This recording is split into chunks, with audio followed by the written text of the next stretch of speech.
Kan dari kecil kita ini kan didoktrin ya, di pondok, di lingkungan ngaji kita gitu ya, agama yang paling benar itu Islam deh, kalau orang cowok kan gitu ya, yang lain itu mereka kafir semua, masuk neraka semua gitu ya. Gimana Mbak Kumaila mulai aware gitu, kayak nggak masuk akal deh, Tuhan cap apa yang model begini yang gimana itu, aku pengen dengerin share-nya. Aku juga punya pertanyaan-pertanyaan itu ya, tapi jawaban yang aku dapat dari ustadz-ustadz aku waktu itu tuh nggak ada yang memuaskan aku, karena ya itu tadi jawabannya udah final. Kalau misalnya di luar Islam ya kafir ya masuk neraka. Nah aku cari pertanyaan dan gak ada yang memuaskan, sampai di titik apa ya, aku ngerasa kalau Tuhan ada, Tuhan tuh tidak mungkin segila itu gitu, segila hormat itu. Kalau Tuhan ada, Tuhan tuh tidak mungkin segila itu gitu.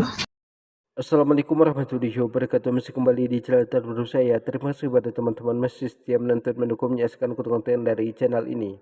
Tentunya kita sudah mendengarkan bagaimana cuplikan videonya. Di sini terbongkar sudah penyamaran dari Kumela ini. Siapa sebenarnya Kumela ini dan apa agama dari Kumela ini? Jadi ada channel muslim yang menyelidiki tentang Kumela, tentang masa lalunya dan masa sekarang. Karena kalau kita lihat dari seluruh video Kumela, di mana video Kumela ini selalu menyudutkan agama Islam, selalu membahas tentang Islam, tidak pernah membahas tentang agama lain. Bahkan kita mendengarkan penjelasan dari Kumela ini, seolah-olah dia kan ateis, tidak percaya dengan Tuhan, tapi dia itu hanya menyudutkan agama Islam, tidak pernah membahas tentang agama lain. Jadi kepada teman-teman di sini, jangan kemana-mana dulu, kita dengarkan bagaimana selengkapnya. Selamat menyaksikan. Jadi belakangan ini, aku kayak udah berkali-kali lihat tentang reaksi dari video perempuan yang namanya Kumaila. Penasaran dong, dan cari tahu nih tentang Kumaila ini. Nah, ternyata dia punya channel YouTube Forbidden Questions. Dan pas aku lihat, di video-videonya yang membahas tentang agama, selalu saja berusaha untuk menjatuhkan Islam. Padahal, dia pernah jadi penghafal Quran. Makin penasaran dong. Jadi, mulailah aku telusurin siapa sih orang ini.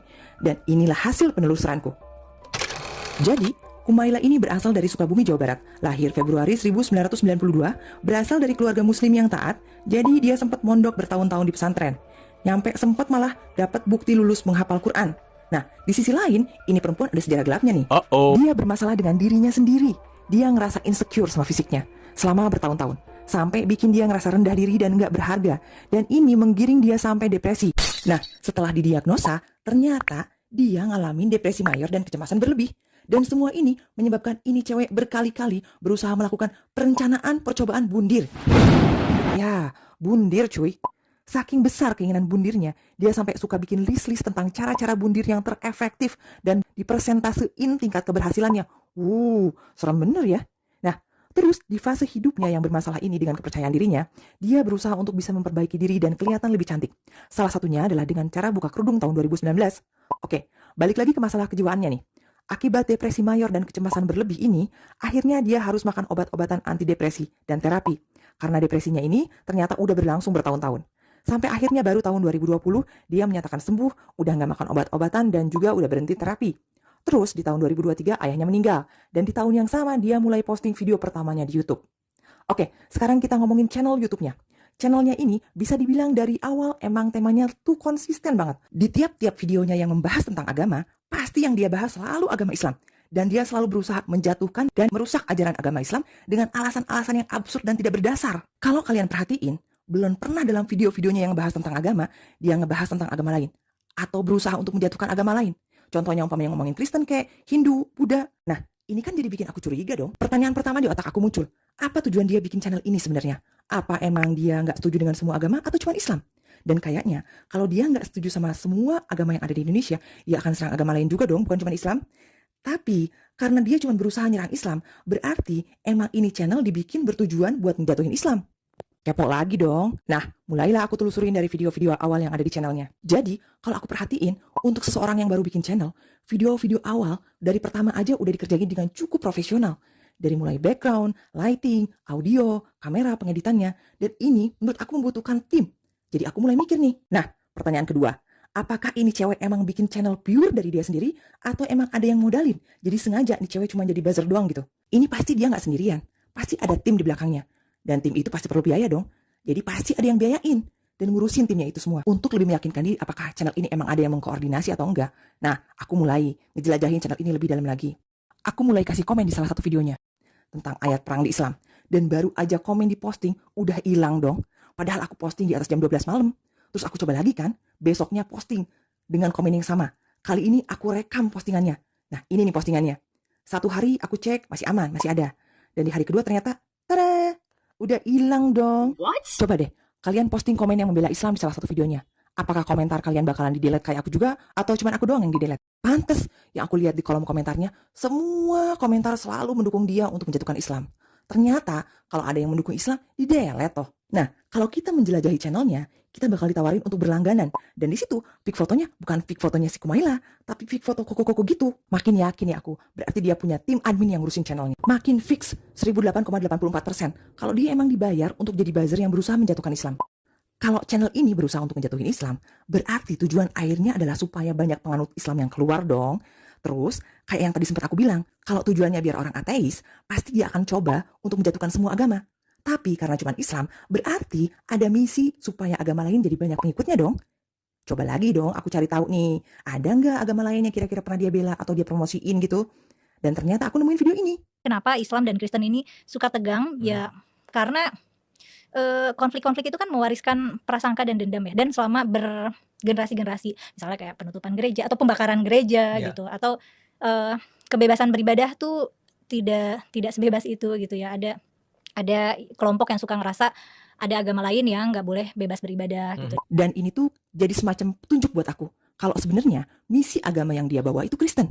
Ditambah, kalian perhatiin deh, nggak pernah satu kali pun ada di video dia yang mencoba menjatuhkan agama Kristen. Karena kalau mau dicari kekurangan dan celah, sebenarnya di Kristen jauh lebih banyak lagi yang bisa diungkap.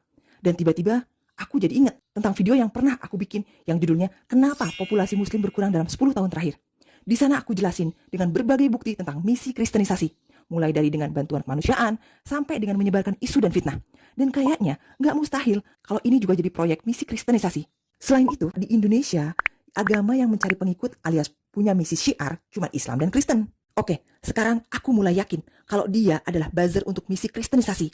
Tapi aku berusaha cari bukti untuk lebih memperkuat argumen aku ini. Dan ini dia video berikutnya yang aku temuin. Banyak Islam gak sih? Masih Islam gak sih? Kadang kayak ini masih sholat nggak sih yang kayak gitu-gitu tuh? Atau ini banyak kalau Kristen jangan ngomongin Islam deh. Ini adalah video waktu dia ngejelasin tentang agama yang dianutnya sekarang. Dia nggak mau ngomong tuh apa agamanya. Tapi di awal dia ngomong keceplosan. Selain Islam yang dia bilang Kristen, nggak ada agama lain lagi yang dia sebut. Kalau Kristen jangan ngomongin Islam deh. Dan di akhir dia perbaiki dengan ngasih pilihan tambahan. Islam, Kristen, liberal, progresif dia bilang. Dan sebenarnya akan mirip juga, nggak nyaman ya mau aku ditanya apakah aku Kristen, apakah aku Islam, apakah aku liberal atau progresif gitu. Itu sekali lagi ya aku tekankan, kalau dia liberal, progresif, atau bahkan ateis, yang dia serang pasti nggak cuma Islam. Oke, aku mulai paham sekarang. Kenapa pas ditanya agama, dia nggak mau bilang agamanya apa. Kalau emang dia Muslim, kan paling tinggal ngomong aja kan. Kalau dia emang Muslim, nothing tulus kan. Kenapa dia nggak mau ngomong kalau dia Muslim? Karena emang dia udah bukan Muslim cuy. Ntar gimana dong? Gak enak dong sama bosnya dia yang udah bayar gede-gedean untuk jadi buzzer Kristen. Masa iya malah ngaku masih jadi Muslim? Terus kalau dia udah Kristen, kenapa gak ngaku aja kan kalau dia emang udah Kristen? Nah, karena kalau orang-orang tahu agamanya Kristen, itu akan jadi senjata buat nyerang balik dia cuy. Nah, contohnya nih, saat dia bahas tentang ayat-ayat perang di Islam, orang-orang Muslim yang tahu tentang isi Alkitab akan komentar tuh. Sekarang kan banyak tuh apologet Islam. Nah, mereka akan menyerang dia balik. Lu lihat di agama Kristen, ayat perang dan kekerasan, bahkan ayat cabul ada dan lebih parah lagi. Nah gitu guys, itu dia lakuin untuk ngelindungin biar gak ada yang nyerang Kristen dan ngungkap berbagai kontradiksi-kontradiksi yang ada di agama Kristen. Jadi, kalau sekarang ada yang nanya sama aku, apa yang ada di pikiran aku saat nama Kumaila disebut? Kumaila, depresi, perencanaan bunuh diri, murtadi, dan buzzer kristenisasi. Kalau kamu punya pendapat lain, jangan lupa ditulis di komentar ya. Terus dengan pengetahuan sebanyak itu, seluas itu, dan dengan hazanah yang luas itu, kenapa masih Muslim?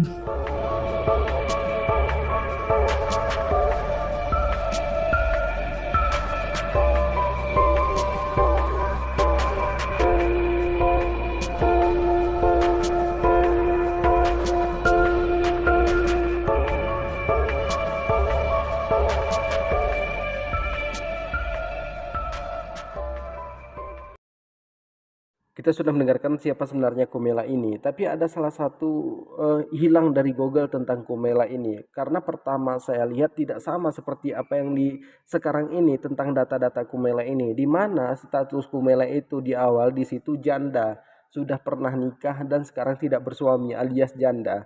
Tapi tadi malam saya lihat tentang biodata itu sudah banyak perubahan di situ ditulis. banyak diubah itu. 60% diubah datanya sekarang ini yang ada di Google. Jadi itulah liciknya mereka itu. Jadi sekarang ini sudah bisa dipastikan kalau Kumilah ini bukan beragama Islam tapi beragama Kristen. Mungkin awalnya dia Islam, tapi setelah meninggal bapak dia itu buka hijab dan mulai masuk ke dalam agama Kristen. Jadi mungkin cukup sekian. Assalamualaikum warahmatullahi wabarakatuh.